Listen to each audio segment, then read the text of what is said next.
अस्सलाम वालेकुम दोस्तों आज हम बात करेंगे दूसरी जंग अजीम में हिटलर की गलतियां और उसका ज़वाल। जब ताकत इंसान को अंधा कर देती है तो क्या होता है, ये बातें आज की वीडियो में जानेंगे। मगर उससे पहले कुछ गुजारिश करना चाहूँगा, अगर आप लोग मेरे वीडियो को बाकायदगी से देखते हैं या मेरे चैनल पर नए हैं तो फ़ौरन मेरे चैनल हाउ नाउ को सब्सक्राइब कर लीजिए। बेल आइकन का बटन ज़रूर प्रेस कीजिएगा ताकि मेरी हर आने वाली वीडियो वक्त रहते आप तक पहुँच सके। तो आइए वीडियो का आगाज करते हैं बिना किसी ताखीर के। 1 सितंबर 1939। दोस्तों, ये एक ऐसी तारीख है जिसने दुनिया की काया ही पलट दी। हिटलर ने पोलैंड पर हमला करके वो कदम उठाया जिसका दुनिया बरसों से खदशा जाहिर कर रही थी। मगर जब ये हमला हुआ तो बरतानिया और फ्रांस खामोश नहीं रहे। यूं शुरू हुई दूसरी जंग अजीम। दोस्तों, हिटलर की फौज इब्तिदा में नाकाबिले शिकस्त नजर आई। फ्रांस को उसने 6 हफ्तों में ही रोन डाला था। हॉलैंड, बेल्जियम, नॉर्वे, एक के बाद एक मुल्क उसके कदमों में गिरते जा रहे। लेकिन ये फतेह उस गुरूर का आगाज थी जो हिटलर के ज़वाल की बुनियाद बना। दोस्तों, आगे चल के जून 1941 में हिटलर ने रूस पर हमला कर दिया, जिसे ऑपरेशन बारबरोसा कहा गया। मगर ये फैसला उसके लिए मौलिक साबित हुआ। रूसी सर्दी, लंबी सप्लाई लाइंस और सोवियत यूनियन की सख्त मुजाहिमती जंगी हिकमत अमली ने जर्मन फौज को पिछाड़ना शुरू कर दिया था। लाखों फौजी बर्फ में दफन हो गए। स्टालिनग्राड की लड़ाई, जहां जर्मन फौज को बदतरीन शिकस्त का सामना करना पड़ा, वो उस जंग का टर्निंग पॉइंट बन गई। 1941 के आखिर में जापान ने पर्ल हार्बर पर हमला किया, जिसके बाद अमेरिका भी जंग में कूद पड़ा। और ये वो लम्हा था जब हिटलर के मुखालिफिन बहुत ज्यादा ताकतवर हो गए। अब महाज सिर्फ यूरोप तक महदूद नहीं रहा, बल्कि आलमी सतह पर एक एंटी हिटलर इत्तेहाद कायम हो चुका था। हिटलर को यकीन था कि वो नाकाबिले शिकस्त है, मगर उसके फैसले बतदरीज गैर मंतकी और जुनूनी हो चुके थे। वो अपनी फौजों को पसपाई की इजाजत नहीं देता था, यानी कि उनसे कहता था मर जाओ मगर पीछे नहीं हटना। उसने जर्मन साइंसदान को एटम बम बनाने के बजाय V2 रॉकेट बनाने में लगा दिया। एक ऐसा हथियार जो खतरनाक तो था मगर फैसला कुन नहीं था। दोस्तों, 1945 के मौसम बहार में इत्तेहादी अफवाज ने मगरिब से और सोवियत अफवाज ने मशरिक से बर्लिन को घेरना शुरू कर दिया। शहर तबाह हो रहा था और हिटलर अब एक बंकर में छुपा बैठा था। वो शख्स जो कभी लाखों लोगों से खिताब करता था, अब एक बंद तहखाने में अपनी शिकस्त के मंसूबे बनाता था। 30 अप्रैल 1945 हिटलर ने अपनी महबूबा ईवा ब्राउन के साथ खुदकुशी कर ली। हिटलर ने जहर भी पिया और अपनी कनपट्टी पर गोली भी मारी, और ईवा ने सिर्फ जहर पीकर जान दे दी। उनके जिस्मों को जलाया गया ताकि दुश्मन उनकी लाशों की तौहीन न कर सके। लेकिन सच तो ये है कि उस दिन इंसानियत ने एक सांस जरूर ली थी, मगर जो जख्म हिटलर छोड़ चुका था वो नस्लों तक भरने वाले नहीं थे। नाज़रीन, नाजी जमात को खत्म कर दिया गया था। उसके तमाम मरकजी लीडर्स को या तो फांसी दी गई या जेल में डाल दिया गया। जर्मनी को 2 हिस्सों में तकसीम कर दिया गया, मशरिकी जर्मनी और मगरिबी जर्मनी। और अक़वाम मुत्तहिदा जैसे इदारे का क़याम भी इसी जंग के बाद अमल में आया ताकि ऐसा सानेहा दोबारा ना हो। मगर दोस्तों, ये सवाल आज भी वही है। दुनिया आज भी नस्ल परस्ती, जंग, तासुब और ताकत की हवस में उलझी हुई है। हिटलर की कहानी एक सबक है कि अगर नफरत को वक्त पर न रोका जाए तो वो पूरी दुनिया को बर्बाद कर सकती है। दोस्तों, 30 अप्रैल 1945 हिटलर ने खुदकुशी की ईवा ब्राउन के साथ, बर्लिन के उस बंकर में जो जंग के आखिरी दिनों में उसका वाहिद ठिकाना था। लेकिन कहानी यहीं खत्म नहीं हुई। हिटलर ने खुदकुशी की या फरार हो गया। दोस्तों, जैसे ही हिटलर की खुदकुशी की खबर सामने आई, दुनिया में सनसनी फैल गई। लेकिन मसला ये था कि कोई वाज़े लाश दस्तयाब नहीं थी। तमाम गवाही हिटलर के करीबी नाज़ी अफसरान की थी। बर्लिन पूरी तरह तबाह हो चुका था। कोई मुकम्मल फोरेंसिक तहकीक मुमकिन न थी, और यही वो खला था जहां से साजिशी नजरियात ने जन्म लिया। दोस्तों, एक सबसे मशहूर थ्योरी तो ये है कि हिटलर ने बर्लिन में खुदकुशी नहीं की, बल्कि एक बॉडी डबल यानी कि एक हमशक्ल की लाश को वहां रखा गया और हिटलर खुद एक खुफिया नेटवर्क के जरिए अर्जेंटीना फरार हो गया। इस नजरिए को तकवीत देने वाले चंद दलाइल ये हैं। अर्जेंटीना में 1945 के बाद कई नाजी अफसरान वाकई देखे गए। हिटलर के हमशक्ल अफराद का इस्तेमाल नाजी प्रोपेगेंडा में पहले भी कई बार किया गया था। कुछ ऐनी शाहिदीन ने दावा किया कि उन्होंने 1950 की दिहाई में हिटलर जैसे शख्स को जनूबी अमेरिका में देखा है। ये सब कुछ सनसनीखेज जरूर है, मगर सबूत वो हमेशा से ही मशकूक रहे। दोस्तों, एक और मफरूज़ा ये है कि सोवियत अफवाज को हिटलर की लाश मिल गई थी, मगर स्टालिन ने दुनिया से सच छुपा लिया। उसका मकसद मगरबी दुनिया को खौफजदा रखना था कि वो ये ना समझें कि खतरा खत्म हो चुका है। ये थ्योरी उस वक्त जोर पकड़ती है जब पता चलता है कि हिटलर की खोपड़ी जो रूसी फाइलों में महफूज थी वो दरअसल एक 40 साला औरत की थी। ये इंकशाफ 2009 में डीएनए टेस्ट के बाद हुआ। अब सवाल ये उठता है कि अगर खोपड़ी हिटलर की नहीं थी तो फिर असल खोपड़ी कहाँ है और क्या वाकई वो मर गया था?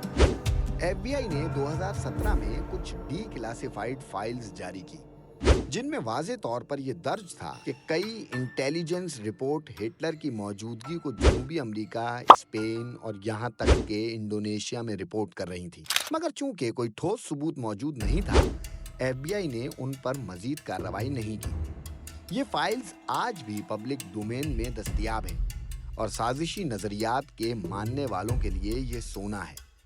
लेकिन सच क्या है?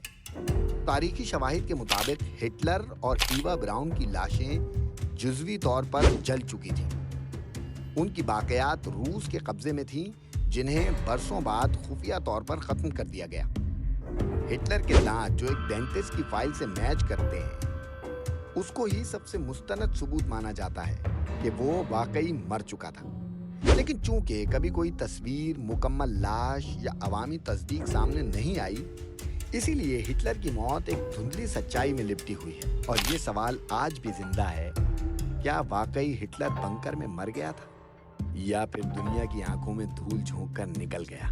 तो दोस्तों, यही वो पुरस्कार बातें हैं जो हिटलर के अंजाम को भी उसकी जिंदगी की तरह मुतनाज़े बनाती है। और यही वो सच है जो आज भी मुकम्मल तौर पर वाज़े नहीं हो सकती। जब 30 अप्रैल 1945 को हिटलर की मौत की खबर फैली तो पूरी दुनिया में जैसे एक घनघोर खामोशी छा गई थी। लाखों लोगों के लिए ये सुकून का लम्हा था। एक सितमगर, एक नस्ल परस्त आमिर जो पूरी दुनिया को अपने ख्वाबों की आग में जला रहा था, अब इस दुनिया में नहीं रहा। मगर सवाल एक ही था, अब क्या होगा? क्योंकि हिटलर के बाद जर्मनी एक टूटा हुआ मुल्क था। सिर्फ जुग्राफियाई लिहाज से नहीं, बल्कि नफ्सियाती, माशी और इखलाकी लिहाज से भी।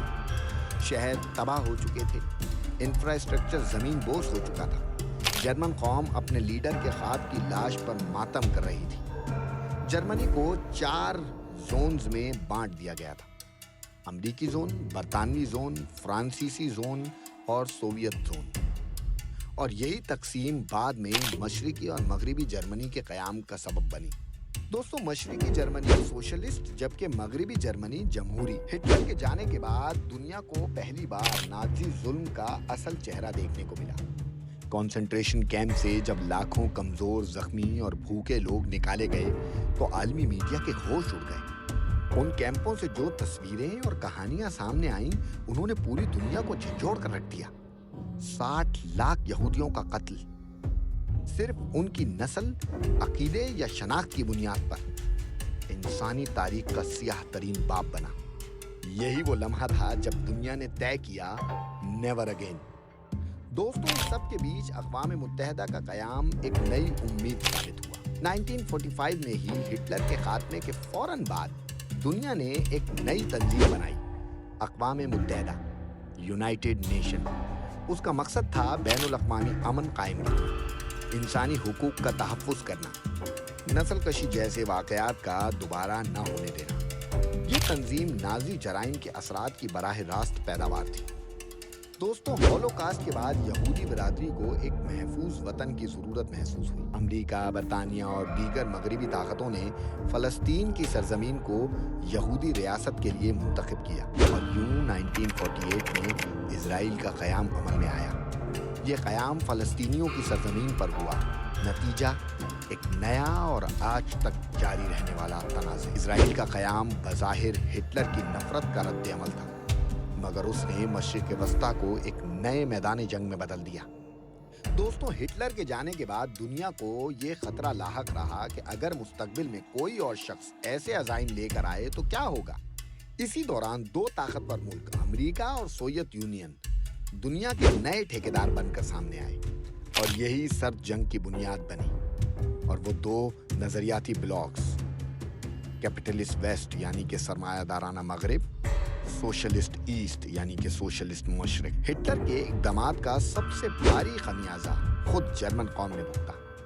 लाखों शहरी बेघर हो गए, जर्मनी की करेंसी बेकदर हो गई थी, लाखों मर्द जंग में मारे गए, औरतें बेवा हो गईं, बच्चे यतीम हो गए। जर्मन कौम को एक मुजरिम कौम के तौर पर देखा जाने लगा और जर्मनी को डीनाज़िफिकेशन के अमल से गुजारा गया, यानी हर उस सोच, हर उस इदारे को खत्म करना जो नाजी नजरिए से जुड़ा हुआ था। हिटलर की मौत, नाजी अज़म का खात्मा और दूसरी जंग अजीम के बाद जो कुछ भी हुआ वो सब इंसानियत के लिए एक सबक है। लेकिन अफसोस, आज भी नस्ल परस्ती मौजूद है।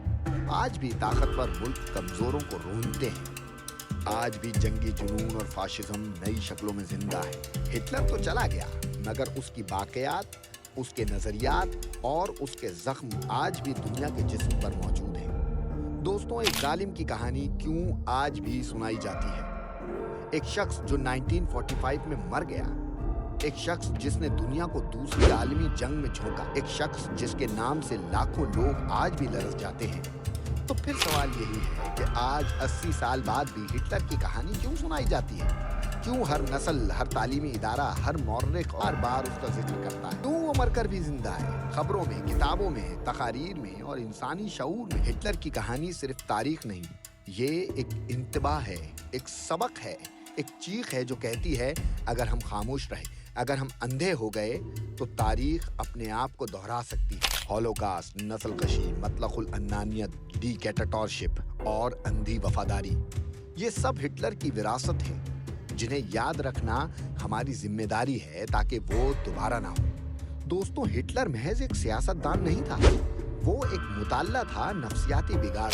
बचपन में नजरअंदाज होने वाला लड़का, एक नाकाम आर्टिस्ट, एक सिपाही जिसने बदले को जिंदगी का मकसद बना लिया था, एक इंसान जिसने मोहब्बत, शिकस्त, बर्तरी और खौफ को ताकत का हथियार बना लिया था। हिटलर हमें ये सिखाता है कि इंसान अगर इंतकाम, गुरूर और एहसास महरूमी को पाल ले तो वो एक पूरे माशरे को जला सकता है। दोस्तों, हिटलर की ताकत सिर्फ बंदूक या फौज नहीं थी, उसकी सबसे बड़ी ताकत थी लफ्ज। उसने रेडियो को जंगी हथियार बना लिया था। अखबारात, जलसे, पोस्टर्स सब प्रोपेगेंडा के आला बने। उसने झूठ को इतनी बार दोहराया कि वो सच लगने लगा। यही सबक आज की दुनिया में और भी अहम है, जहां मीडिया, सोशल मीडिया और पॉप कल्चर नई जंगें छेड़ सकते हैं, जहनों में, सोचों में, राय में। दोस्तों, हिटलर एक जमहूरी निजाम के अंदर से निकला था। उसने वोट के जरिए ताकत हासिल की और फिर उसी निजाम को रोन डाला। ये हमें याद दिलाता है कि जमहूरियत कमजोर नहीं होती, मगर लापरवाह कौमें उसे कमजोर कर देती हैं।